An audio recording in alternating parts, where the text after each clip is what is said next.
Janet had been a wonderful wife ever since we got married a few years ago. Our relationship was strong, and we shared a fulfilling life together, up until now. She had never given me any reason to feel jealous or suspicious of her faithfulness. That's why I was surprised when she asked me to meet with the vice president of her company.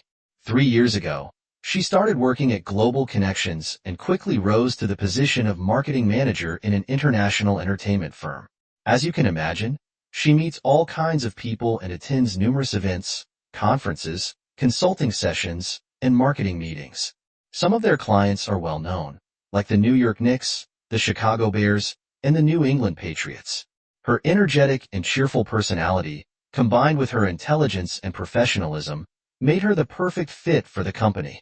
She often told me about her plans, successes, and daily work activities, and I was always happy to listen and proud of her accomplishments. She dreams of becoming the vice president of marketing and works hard to achieve that goal.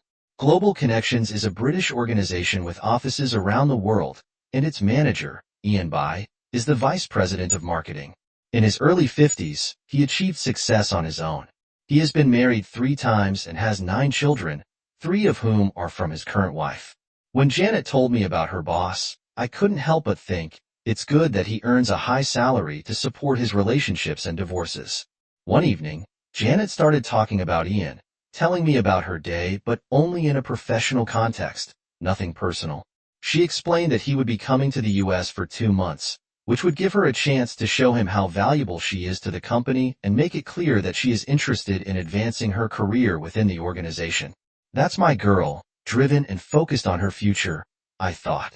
We had recently started talking about having children, and I asked her if a promotion would affect the timeline for growing our family. She said she wanted to secure her position in the company while Ian was here, and then let me know whether we should start a family or postpone our plans for a year. Either option worked for me, as we were still in our 20s and not in a rush to have kids, but we did want 2, a boy and a girl. We spent many evenings and hours choosing names and imagining which universities they would attend when they grew up. We were in love with each other and eagerly looked forward to raising our future children. A week after Ian arrived, I decided to drop by Janet's office to surprise her and invite her to lunch. When I walked into her office, I saw Ian and my wife standing way too close, and she was giggling and flirting. The moment I greeted them, she quickly stopped and moved away from him. Janet introduced me to Ian, and I swear it was then that I saw a smug grin on his face. Ian, this is my husband, Brian.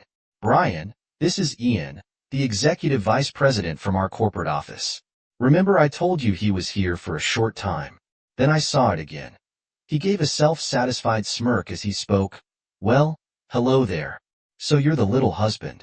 Nice to meet you, but you'll have to excuse me. I'm running late for a meeting. And he quickly left the office, avoiding any further conversation. I found his greeting incredibly rude, especially for someone in his position. Janet, what the hell was that? And why were you clinging to him and giggling? I wasn't in the mood for laughter, and I had an overwhelming urge to wipe that smug grin off his face, but he was gone before I could do anything. She could tell I was upset by how our introduction went and tried to calm me down. Calm down, darling. It's just Ian. It was nothing more than some harmless flirting, besides. He's old enough to be my father. Look, all the girls are crazy about him. He thinks of himself as a ladies' man with that charming British accent of his. He loves to flirt, but we all know he's just an overconfident fool. Still, he's the boss, anyway. He's a family man, and you have nothing to worry about. It's just playful flirting with the girls. He calls it entertainment. Well, I don't like it, and the nerve of him to call me the little husband. Why are you flirting back with him, O'Brien? Stop being jealous. Ian is the 3rd highest ranking person in the entire company, and I have to be polite to him. Like I said, he considers himself a ladies' man. That's just how British men are. Well, I don't like it. Calm down. He's leaving in 2 months. After that, there was tension at home for a few days. Janet tried not to mention his name or upset me any more than I already was. Then, on Wednesday evening, about a week after the meeting with Ian at the office, Janet started a casual conversation over dinner. Darling, do you mind if I have dinner with Ian, you know, my boss from work? I tensed up a bit as it took me a moment to fully grasp the question, and I responded with a question of my own. You mean something like a business meeting? Well, no. It's more like a one-time dinner before he heads back to London. I immediately felt a knot in my stomach, and my heart started beating faster. I sat in silence for a long moment before responding, I see. This is the same Ian who flirted with you and made fun of me in your office. The so-called family man, married with 9 kids from 3 different wives. Well, yes, but he's turned out to be quite a pleasant person. He won't be staying here much longer, and I'll probably never see him again once he returns to London. So, I thought one dinner would be fine. Like I said, he's married and has children. There wouldn't be anything romantic, just a bit of fun one night. Is all I'm asking for. It might even help my career. I mean, you're always traveling for work, and one night out shouldn't be such a big deal. Alright, so it's not just dinner. It's a date, and you want to spend the entire night with him. Let me make this crystal clear, Janet. I will not, under any circumstances, let you go on a date with another man while we're married. Do you understand? The very fact that you even want to be with another man is making me rethink our entire marriage. Seeing my reaction, she panicked. Oh God, no. You've got it all wrong. I love you, and you're my husband. Ian is just a one-time thing, and I'll be back the next day. Nothing between us will change, and he'll disappear from our lives forever. My God, it's just one night. I looked at her with fury in my eyes and simply said, get out of my life.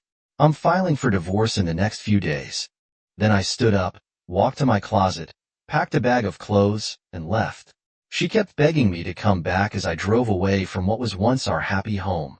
In less than 30 minutes, my once happy marriage had turned into a complete disaster.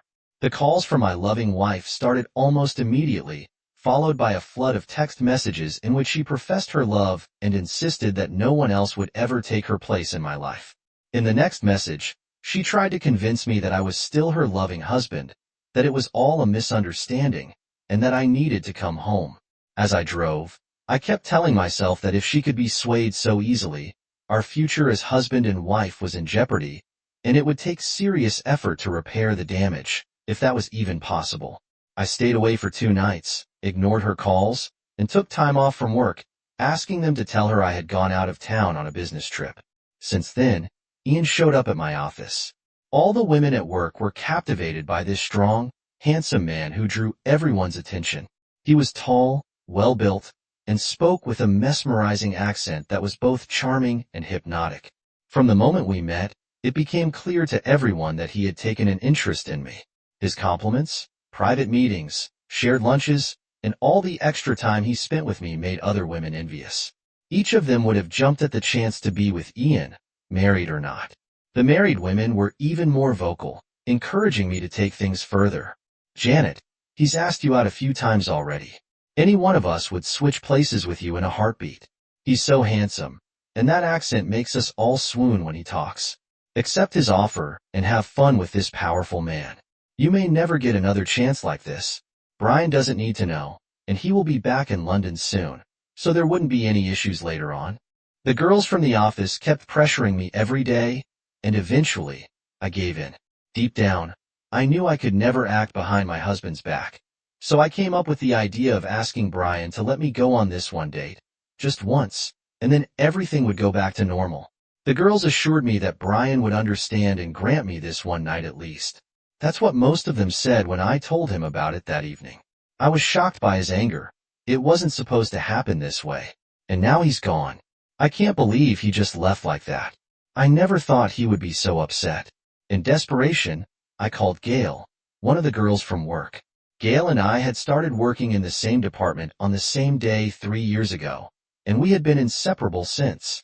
Crying into the phone, I said, Gail, it's Janet. He's gone. He left me. Janet, what are you talking about? She replied. I told Brian that I wanted to have dinner with Ian, and he just walked out on me. He stood up, packed his things, and stormed out of the house. He even mentioned divorce, and now I'm afraid I've lost him. Nonsense, Gail said. He's just angry. You hurt his fragile male ego, but he'll come back. You haven't done anything yet, and he knows that. He may sulk and be mad for a few days, but he'll forgive you. We'll figure out another plan to get you and Ian together. Trust me." "I don't want this," I said. "Janet, relax. Have a glass of wine. Take it easy. I'll see you at work tomorrow." The planning of her affair continues. Brian returned home 2 days later and moved into the second bedroom. Gail was right. Brian was furious, more than anyone could have expected.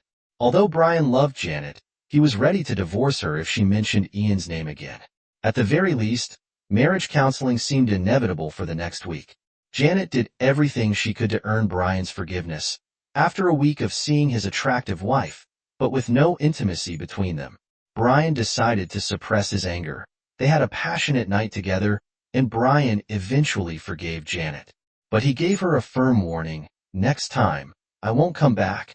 Janet narrowly avoided disaster and promised Brian she would never make such a mistake again. She shared the whole story with the girls at work, admitting that she almost lost her husband because of her foolish idea. However, the girls were undeterred and came up with a foolproof plan to bring Ian and Janet together. It became a group project, and the marketing team was determined to accomplish their goal of arranging a meeting between Ian and Janet before he returned to London. One of the women, Marcia, came up with an idea that the team loved, taking their plan to the next level.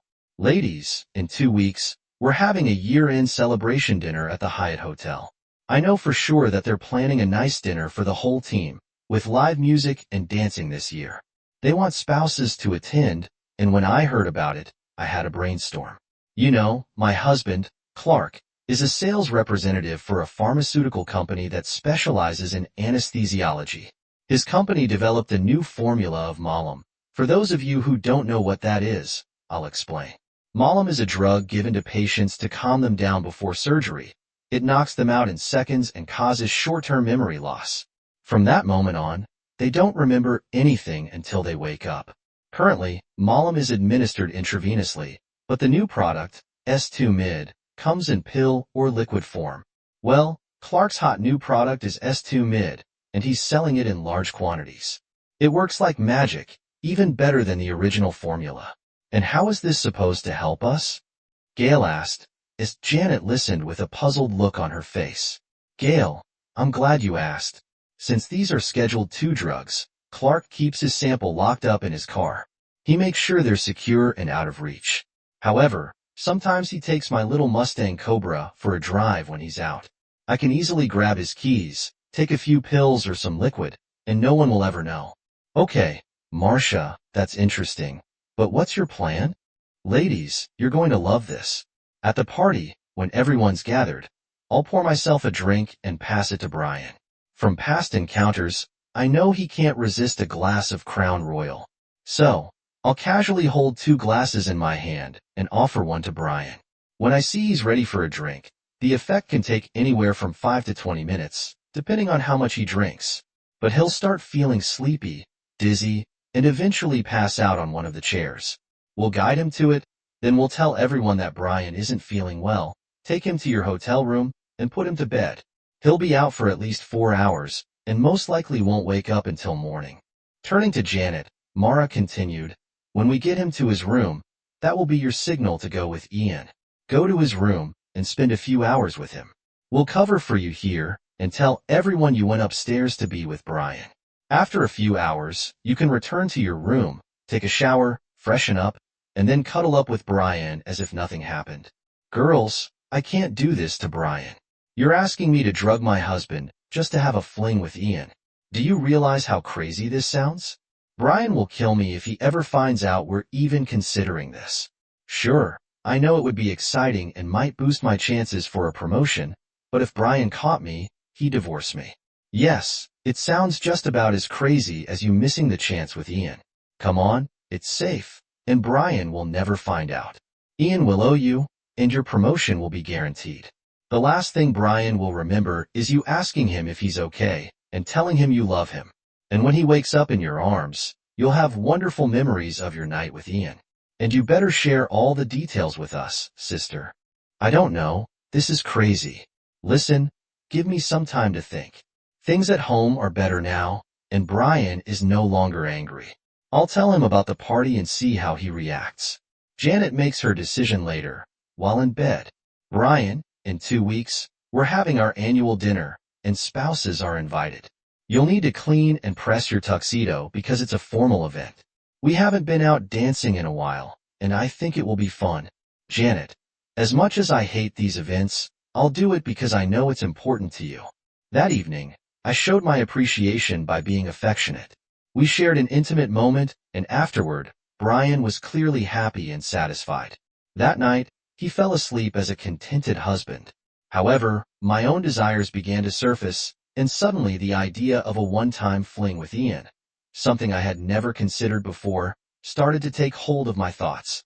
At that moment, I decided to move forward with the plan and texted Mara. "I'm in. Can you get the medication?" A minute later, a reply came, "Leave it to me, no problem." Janet enjoyed her intimacy with Brian, but the thought of being with Ian excited her. The thrill of doing something that would only happen once and never again kept her on edge and constantly aroused. She wasn't sure if it was the allure of doing something forbidden or the idea of spending the night with her boss, but either way, she stuck to the plan. She promised herself it would only happen once, and Brian would never know. Nothing too serious, nothing truly wrong. Over the next week, Brian noticed that Janet was on her phone more often, texting her friends frequently. He knew the party was approaching, but he had a nagging feeling that something was off. A few nights later, while Janet was sound asleep, Brian took her phone, entered the password, their anniversary date, and opened her text messages. For the next hour, he read in horror about the plan for that night, including the drug, the timing for when to slip it into his drink, how long to wait, and how they planned to get the key to his room and put him to bed. He found out everything: who was supplying the drug, who would be spiking his drink, and worst of all, how Ian was involved in planning to take Janet to his room while Brian was unconscious. Then, after Janet finished with Ian, she would leave his room and return to her hotel room, pretending everything was fine, while Brian was still unconscious, unaware that the drug was still in his system. That was all he needed to know. After uploading all the text messages to the cloud, he returned her phone and tried to sleep again. It wasn't easy. He was horrified to learn that the woman he loved had planned to drug him and betray him on the same night. This was war, and he was going to prepare. They would all pay for their betrayal. Brian continued to play the role of the loving husband, monitoring her messages and staying up to date with their plans until the day of the party. During that time, he called his Uncle Bob, his godfather, and a retired police officer. Brian explained what was happening, and together they crafted their own plan. With the right timing and a bit of acting, they could outsmart the entire group of conspirators. Their secret team included Ellie Johnson, Uncle Bob's former partner in the police force. Ellie joined two of Brian's army buddies, Craig Marks and Jimmy Jones, to help with their plan. Ellie's role was to make sure Brian didn't consume any drug-laced drinks at the party. Uncle Bob, Craig, and Jimmy would handle the tough work that was to come later that night. Brian recalls that work event as I expected. Janet was wearing a very revealing dress with a deep neckline, black stockings with seams, and high heels. Her makeup and hair were flawless, and it struck me to realize that she wasn't dressing up like this for me. The fact that she was doing this for another man felt like a betrayal I would never forgive. "You look very sexy tonight, darling. Is this all for me?" she purred. "Of course, dear. I want you to show off your beautiful wife and be proud of her." I almost choked hearing how easily she lied to me. This woman was planning to drug me and sleep with another man, right under my nose. She didn't care that I would be humiliated in front of all her colleagues, who were fully aware of what she was up to. No, all she cared about was being with this guy. And I still couldn't understand why she was risking everything for a one-time fling. As my dear old dad once told me, women sometimes can't grasp rational thinking. We arrived at the party, and Janet's friends quickly surrounded her, pulling her into a circle where Ian stood. I followed them, scanning the room for Ellie, Bob's former police partner, who was nearby. We had planned for Ellie to help with the drinks to ensure I wouldn't be drugged. I spotted her off to the side as I approached the group surrounding Ian. Unfortunately, I couldn't stand next to Janet because she was now beside Ian, who had his arm around her waist, laughing and telling jokes. My instinct was to pull her away from him, but that would have ruined our plans, so I just stood there, watching her actions, which caused me immense pain. My stomach twisted, and bile rose in my throat as my anger intensified. She was so captivated by Ian, giving him all her attention. In that moment, I didn't exist in her world. I stood near some other guy, watching Ian perform for a crowd of onlookers. That's when Ian noticed me and decided to have some fun at my expense. "Well, look who's here," he said, the accountant. "Welcome, little man," he continued, with a malicious grin.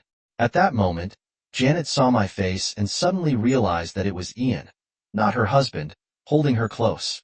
As he continued, "You know, Brian, I've got a few jokes you'll appreciate. What do accountants use for birth control? Their personalities." Everyone looked at me and laughed, including Janet, which I admit hurt my pride. He continued to humiliate me in front of the entire staff, and my wife did nothing to stop him. It was incredibly painful, but I had to keep my cool and let our plan unfold. The jerk was having a great time. "Now, did you like that one, Brian? You're a typical boring accountant, you know?" Then he rattled off another dozen accountant jokes, and each time, everyone, including my wife, just looked at me and laughed. "Your wife has amazing W2 sneakers," he said. My wife found that amusing. "Oh, baby, let me withhold you." The women around just giggled. Technically, sex with an accountant is a charitable contribution. Janet laughed even louder as my humiliation became unbearable. In Brian's office, Iris means, "I'm really sexy." My anger was building. "If I help you fool Uncle Sam, can I be next?" That was enough. I had reached my limit. That was all the humiliation I could take. I turned and started to walk away, and he kept tossing jokes my way. Laughing, Ian called out as I left, "Come on, Brian. Come back, little man. I was just joking." Rage consumed me as I walked away. Sure, Ian was a few centimeters taller than me, but keep in mind I'm not a small guy at 185 centimeters tall and weighing 90 kilograms. I could break that Englishman in half in two if I wanted to. Of course, Janet knew that, but at that moment, I wasn't so sure. The only thing I was certain of was that these idiots had to pay the price for the disrespect they were showing me. What on earth was Janet thinking? Was she under his spell? Did she really think I would just accept this disrespect as I walked away? I suddenly felt someone's hand wrap around my waist, and to my surprise, it was Janet. "Honey, he's Ching. Come with me." I gave her an angry look and said, "Are you out of your mind? You stood there while he had his arm around your waist, laughing at me with everyone else, while he openly humiliated your husband. And now you want me to go back to him? What kind of loving wife does that? I've never been so humiliated in my life. For God's sake, I make more money as an accountant than any of those jerks, and you just went along with him like I was a clown. Just go, Janet. Go back to that loudmouth. You two deserve each other." "Brian, I'm so sorry. Please don't be mad. Let's sit and talk at our table for a few minutes." We eventually made it to our table, and I noticed Ellie a few meters away observing the situation. Janet continued to focus solely on me, trying to calm me down, and after my second drink, I felt a bit more relaxed. Then, out of the corner of my eye, I saw Ian approaching our table with a foolish grin on his face, reaching out to shake my hand. "No hard feelings, buddy," he said. "Get lost, jerk," I replied, surprising everyone at the table with my outburst. Janet said, "Brian, he's my boss. Please don't talk to him like that." That's when this arrogant guy had the nerve to ask my wife to dance. "Janet, it's fine. I hurt the little guy's feelings. Wanna dance?" She shot me an angry look after I told her boss to get lost, then took his hand and led him to the dance floor. After 3 dances, my glass was empty, and that's when GA and Marcia came over to the table and sat next to me. I noticed Marcia was holding 2 drinks, and I knew it was time for their plan to unfold. Ellie saw everything and began to take action, while the girls tried to distract me. "Brian, Ian just has that British sense of humor. Don't take it so personally," Janet said. "She loves you, and she's just trying to impress her boss. Here, I brought your favorite drink, Crown Royal on the rocks." I was doing my best, and I saw the girls panic when I said, "I don't know. I've already had too much to drink. Maybe I should just leave Janet here and go home." Both of them shouted for me to stay as I stood up to leave. I turned away from the table just in time, with the glass in my hand, and when Ellie passed by, I discreetly switched drinks with her. Then I sat back down and began sipping the watered-down Crown Royal that Ellie had prepared. She kept the original glass as evidence, in case it was needed later. Maybe you're both right, I said, draining the entire glass. I'll just be the boring accountant, let her flirt with her boss, and sit here showing everyone that I'm just a clueless fool. The look on Marcia's face was priceless. She hadn't expected me to drink the whole thing, let alone down it in one go. After I finished, the girls said they needed to return to their husbands. The show was about to begin. I was left sitting at the table alone, while Ian and Janet kept dancing. That evening, my acting skills were on point as I slumped in my chair, pretending to doze off. I continued to watch as my wife and her boss grew closer, shocked by how openly she flirted. After a while, I rested my head on the table and pretended to fall asleep. I soon heard the girls and Janet come over, trying to wake me. "Honey, are you okay, Brian?" she said, leaning close to my ear. "Wake up, sweetheart." I opened my eyes and saw my beautiful wife, who was betraying me, while still telling me she loved me. I closed my eyes, knowing exactly what was coming next. That's when Gail and Marcia lifted me up and escorted me out of the ballroom to my hotel room. Meanwhile, Ian and Janet slipped out through the side door, while everyone was distracted by the scene I was playing. As we reached my hotel room, I heard my phone chime, signaling a text message. I knew our plan was in motion. The girls laid me down on the bed and began to undress me. I smiled to myself, hearing their audible gasps when they saw me.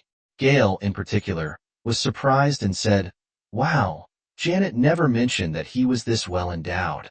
I don't think Ian compares to Brian. If he leaves Janet, I wouldn't mind a chance to see what that's like." She then added, "I can't believe Janet would cheat on him, but I guess we're all involved in this somehow." "Shut up, Gail," I said. "Let's get out of here." Once the door closed, I got up, laughed at their comments, got dressed, and checked my phone. The text message read, "Room 1722 at 10:45. I had 15 minutes to get to the room and meet up with Bob, Jimmy, and Craig. I went to the bathroom, washed up, grabbed my brass knuckles, and headed for the door. At 10:45, the four of us were standing outside room 1722, just 30 minutes after the cheating couple had entered the room. Uncle Bob's job was to get us into the room and then leave. We didn't want him involved in what was about to happen next. Bob knocked loudly on the door. Knock, knock, knock. Ian's voice came from behind the door. "Who is it?" "This is Sergeant Connor from the NYPD. Please open the door. We have an emergency," I replied. Uncle Bob held up his old badge to the peephole, and we heard the door open.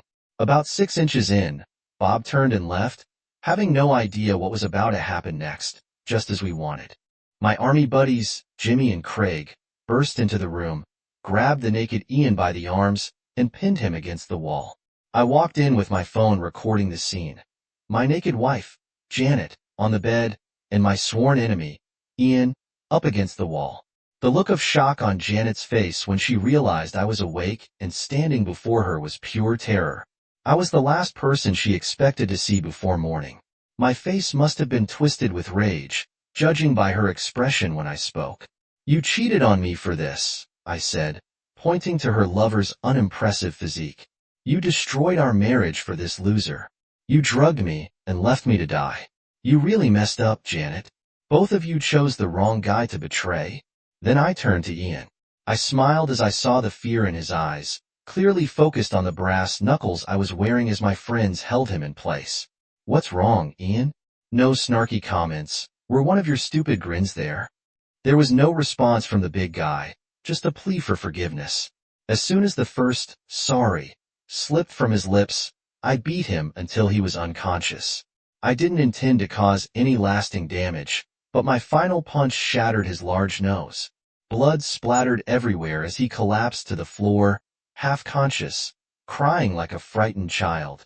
Turning to Janet, I said, "I'll probably end up in jail for this, but right now, I don't care. I'm sure you'll testify in defense of your lover because he's all you've got now." "Yes, Janet, I knew about your plan to drug me, lie to me, betray me, and then sleep with this guy." Seeing the evidence of her infidelity, I added, "You even went through with it while I was drugged in our hotel room downstairs, without caring about the potential side effects of the medication. And on top of that, you plan to come back to me, pretending to be my loving wife, telling me how much you care, how I passed out at the party, and how you and the girls took care of me all night. Well, my plan was much simpler. As tears began to stream down her face, I continued, "First, you won't be coming home until noon tomorrow. You won't call or text me tomorrow morning. You'll be served with divorce papers right here at the hotel. The courier is instructed to wait until you sign them, and he'll have your signature notarized. I'm not playing fair with this divorce. You'll get the house, which has about $80,000 in equity, but I'll keep all of our savings and retirement funds. I've already emptied our accounts and canceled your credit cards, so don't bother checking the balance. The terms of the divorce state that you agree not to receive any support from me, and we'll go our separate ways. God willing, I'll never see your unfaithful face again. Your car is paid off, so you can keep it, but all the bills, insurance, gas, electricity, and the mortgage, are now your responsibility. Good luck with that. As for this guy, I'll be sending these videos of you two to his wife, and I'm sure that'll make marriage number 4 for your lover. You've got some catching up to do, but I'm sure you'll sleep with enough guys to reach that soon enough. Oh, and one last thing. If you sign the divorce papers tomorrow morning, we can part ways quietly, and no one will have to know about your shameful actions. If you don't sign, I'll send the videos to your mom and dad and explain why I'm leaving you. I'll also make sure both of you lose your jobs and destroy your reputations in this industry. We both know how important your career is to you. I don't want to do this, so just sign the papers by 9 a.m. tomorrow, or the life you know will be over. My things will be gone from the house, and whatever's left, you can throw out or donate to charity." Janet, now sobbing openly, tried to speak. "Baby, please talk to me. Don't do this. You know I just wanted to be with him once. I don't love him and don't want him. It was just supposed to be for fun and to help with my promotion. He was going back to London next week, and I'd never see him again. Why couldn't you understand?" I didn't want to endure any more humiliation and simply ignored her ridiculous words. I told Craig and Jimmy to head home. "Guys, you can leave. You were never here. I'll take full responsibility if anything happens after they left." I looked at my wife and quietly said, "Janet, I loved you, but what you did is unforgivable. You knew how I felt when you first brought this up, but you decided to go behind my back and do it anyway. You involved others in your scheme, conspired against me, humiliated me, and even drugged me. You essentially kidnapped me to be with that loser. Well, you almost got away with it. Please, Brianna, you can't divorce me. You know I love you and don't want anyone else. Baby, give me a chance to prove it to you. This meant nothing to me. It was supposed to happen just once. He's nothing compared to you, and now I realize how foolish I was. Please, sweetheart, don't do this. Janet, this would be funny if it weren't so absurd. You're lying naked in Ian's bed, and his mess is still on you. Yet you're telling me you love me and we can't get divorced. You know this video will be something interesting to watch later. You're nothing but a corporate fling now. I'll never touch you again because you're spoiled goods. In fact, after tonight, I don't plan to ever see you again." After an awkward silence, Brian continued, "Janet, the time for talking is over. When you conspired with your coworkers to drug me and cheat on me, you destroyed our marriage and everything we worked for. Do you remember the children we were planning for all these years, Emily and Jason? Well, because of you, they'll never be born. Our life together is now nothing but a sad memory. So, Janet, tell me, was that fling with this guy worth it? I hope so, because you threw away our future for this small-time loser. Great job. You can have him now because this is the last time we'll ever be together." Brian walked out of the room as she collapsed onto the bed. Everything she had planned had gone up in flames. Her cunning scheme failed, and her selfish one-time act led to painful consequences, leaving her without the man she truly loved, and she did love Brian. She sobbed into her pillow, unable to comprehend why she had let this happen. She began screaming, not addressing anyone in particular, delirious and devastated. When Ian, lying on the floor, regained consciousness, Janet shouted, "But Brian, the girls said you would forgive me, because you love me, and it would only be once. It was just sex, For God's sake, just sex with Ian. Can't you understand and forgive me? I'll make it up to you, and I'll never do this again. Please don't leave me. Please, I love you. But Brian was already gone. The damage was done, and now she had to think about a future without the man she claimed to love. Gail, Marcia, Ian, and Janet were all arrested and charged with various serious crimes, including conspiracy, kidnapping, drug possession, and assault with the use of drugs. Gail was sentenced to 2 years in prison for conspiracy. Marcia received 10 years for conspiracy, possession, and assault, while Ian was given 2 years for conspiracy. The kidnapping charges were dropped. Janet was also sentenced to 2 years for conspiracy. Naturally, Janet, Marcia, and Gail lost their jobs, and their criminal records destroyed their careers. After being released from prison, the women were forced to take jobs that they had once considered beneath them, their sense of dignity suffering. Marcia's husband, Clark, lost his job due to the scandal and was unable to find a similar position. His career was derailed by his wife's desire to carry out her fantasies with Janet's help. He divorced Marcia while she was serving her sentence. Gail's husband also divorced her, and she lost the love of her 2 children, who never visited her during this fiasco. Ian pressed charges against Brian for assault and a serious nose fracture. However, after the jury heard the full case, Brian was found not guilty. Ian's wife divorced him, and he lost his job due to the criminal charges and allegations of sexual harassment in the workplace. Janet tried to sue Ian for sexual harassment in civil court, but by the time she was released from prison, Ian was divorced and penniless. After his release from prison, Ian received no severance pay or references from his company. The last anyone heard of Ian, he was broke, without job prospects, and on probation for the next 5 years. The luxurious lifestyle and freedom he once enjoyed were taken from him overnight, all because of his arrogance and inflated ego. Now, this once prominent man had been humbled and reduced in stature. Brian moved on, and true to his word, never saw Janet again. 5 years later, he remarried, this time to Gloria, a woman even more beautiful than Janet. Gloria was intelligent and loyal, promising never to betray Brian. However, once burned, twice shy, Brian insisted on a prenuptial agreement before they married, despite her promises of fidelity. After everything he had been through, it was hard for Brian to trust any woman. Now at 31, Brian was happily married, and the couple was expecting their second child. Janet, on the other hand, never recovered from losing Brian, the man she loved and never wanted to lose. Her depression lingered, and one night, as she lay in bed alone, something that had become the norm for her, she scrolled through Brian's social media page, just as she did every night since the divorce. Janet sobbed as she saw the latest picture of Brian's son, Jason, and his newborn daughter, Emily. She realized that Brian had built the family she had thrown away, all because of one selfish betrayal. Janet never remarried and could never forgive herself for her foolish, selfish act. They regret not what they did, but that you found out.